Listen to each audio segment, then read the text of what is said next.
We had a couple of questions from the audience regarding what happens if you're pregnant and have pseudotumor cerebri. Is it, number one, is it safe to take Diamox, the medication for pseudotumor, and if there are any other options available? Number one, the question of whether it's safe to take Diamox, that's a question not for your neurosurgeon, it's a question for the high-risk OB or the obstetrician.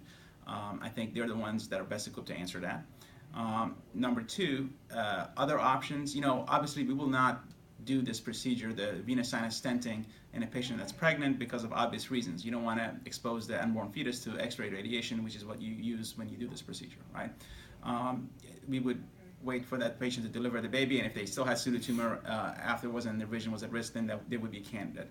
In the meantime, there's other options like serial lumbar punctures to draw off spinal fluid to release the pressure if their vision is at risk while they're pregnant.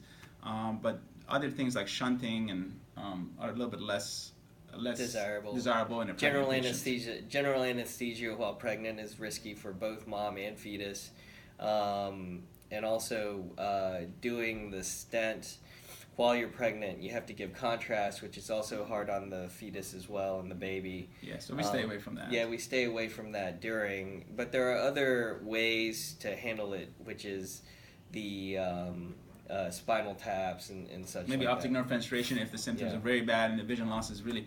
I had several patients, I'm sure you have as well, where they developed worsening pseudotumor symptoms when they became pregnant, and then once they delivered, the symptoms significantly improved. So I've had several patients like that as well. So you basically have to temporize until after the pregnancy. And reassess. Right. Obviously Obviously, everything being prioritized to vision. Yes.